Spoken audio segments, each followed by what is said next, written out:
and like £414 billion between them. There's money right. Corporations, only 1 in 4 businesses in this country pay any tax. That is a shocking figure. We do have a welfare system. It's a corporate welfare system. So,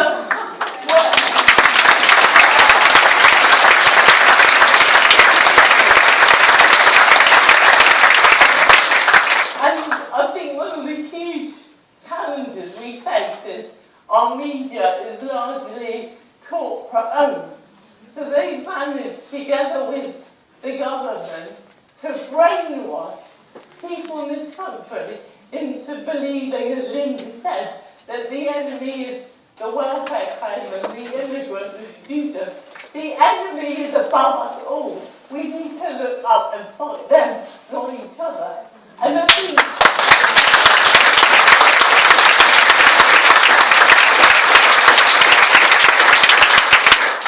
I'm reminded, when they talk about the scroungers, over half of the MPs in government were implicated in the expenses scandal, and in order to pay back £1 million between them, they had no moral authority to talk about people struggling, scamming the system. They're at the top of their bloody scamming system.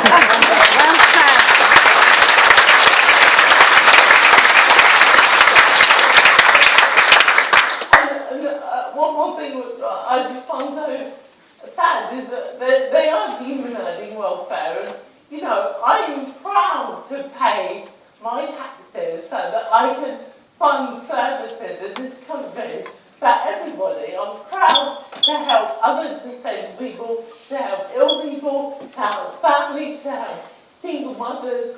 And I'll tell you what I'm not proud about. I'm not proud about my money going to war to make other people disabled. That's what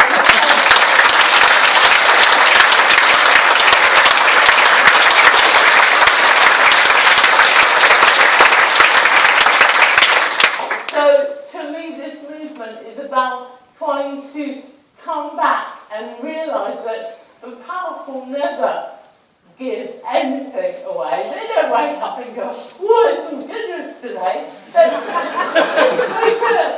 your health system. Every one of those rights has had to be fought for by people. Unfortunately, if we had politicians in the government like Tony Benn, we wouldn't need to be sitting here today. But we don't. So we have to demand better. And I believe in this movement because I don't think it's that labels like left or right. I think it's a movement that should be based on fairness and morality.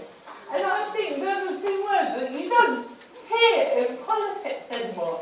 It's almost like politics is a game played by rich, posh people at the top.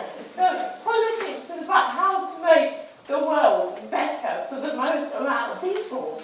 And that goal's been forgotten. So we need to demand it. And we need to change it ourselves and realise that we have the power. And they are so scared of us. So they try and implement policies which distract us because we're so busy surviving that we don't even think about fighting back. But we need to find a way to unite, even if we don't agree with everything or identify with certain labels. I think most people can agree that we want an NHS, we want free education, we want a world where we look after old people, sick people, and we want a world where everyone has an equal opportunity. And above all, we want a world where we're not all seen as economic commodities.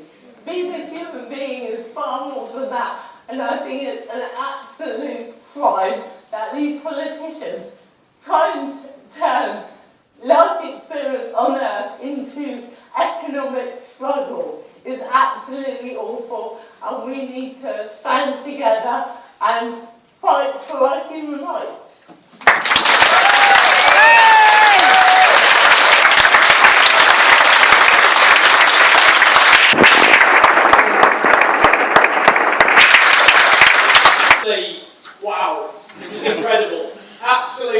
incredible.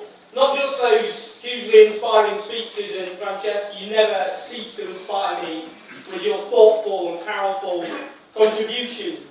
But just to have an event like this, where so many people come together, and it's not just down to your efforts, though a huge amount of course is down to you, Stuart, and those like yourself who've got this day together.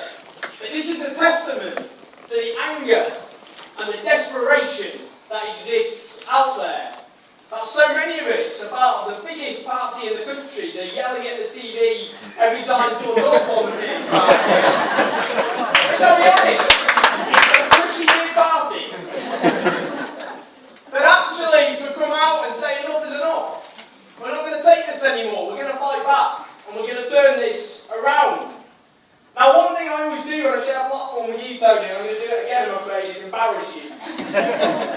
Tony, you remain as much of an inspiration to me and people in this room as you ever have.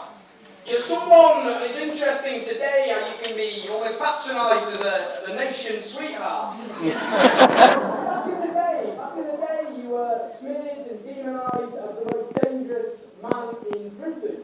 Because of what you did, which is advice you've always given to others. Say what you mean and mean what you say, and you've done that throughout your entire life, and for that, you're an inspiration to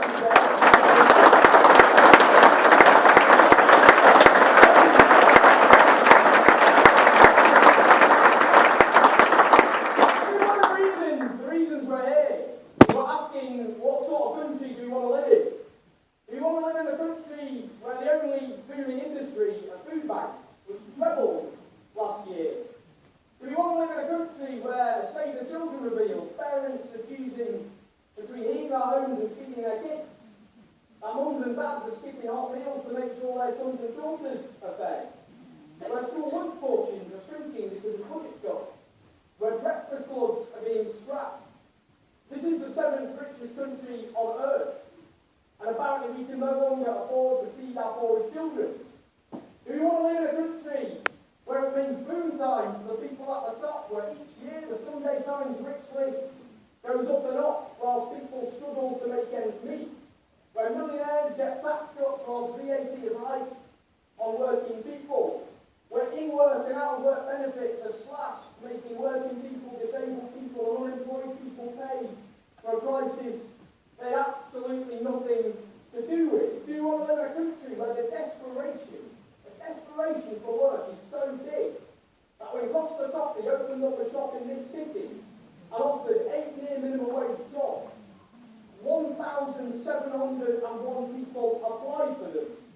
We want to live in a country where our NHS, which has even the Tory Chancellor in the 80s, Nigel Lawson, said was the closest the English have to a religion, where our NHS is privatised with absolutely no mandate whatsoever from the British people, where comprehensive education is dismantled, where tuition fees are trebled, where the educational maintenance allowance is scrapped, symbolising more than anything else almost the door being slammed in the face of hundreds of thousands of working class kids by a government of millionaires, where 5 million people are languishing on social housing waiting lists, where the number of families forced into the unregulated private rented sector is out of control. Rent has doubled in just a few years, where a multi-million-pound asset stripper and Tory donor, Adrian Beecroft, can be hired by the Conservatives to draw up a document calling for the scrapping of what remaining rights working people have in this country, and where, of course, as Francesca so incredibly puts it, sick and disabled people are having their desperately needed support stripped away, forcing them ever deeper into misery and despair. Friends, I don't think any of us want to live in that sort of country. But that is the country now being built by a government who just decided to celebrate Mental Health Awareness Week by calling themselves Swivel-Eyed Blue. Every single year, instead of allowing councils to build housing, creating jobs, stimulating the economy, bringing down the 5 million strong social housing waiting list, but also bringing down that landlord subsidy bill as well. Why are we subsidising bosses who are paying low wages with billions of pounds worth of tax credits and other in-work benefits, instead of having a living wage in this country so people don't have to work for their poverty? Why are we spending billions of pounds on unemployment when we can have an industrial strategy that creates hundreds of thousands of renewable energy jobs, just as they've done in Germany, taking on the environmental crisis and taking on the jobs crisis too? Why have we bailed out the banks, nationalising the debts and privatising the profits without having proper control over the banks that we, the taxpayer, have bailed out? Why don't we have an investment bank that can help rebuild the economy in the way we want to rebuild it? Why do we go on about about benefit fraud all the time, which does exist? Less than 1% can't get a job and faces years after years after years of debt. The women who face disproportionately cuts and austerity, whether it cuts to public sector jobs or in work and out of work benefits. We build a formidable coalition. And if we do that, friends, I genuinely think we stand together, we fight together, we will win this together.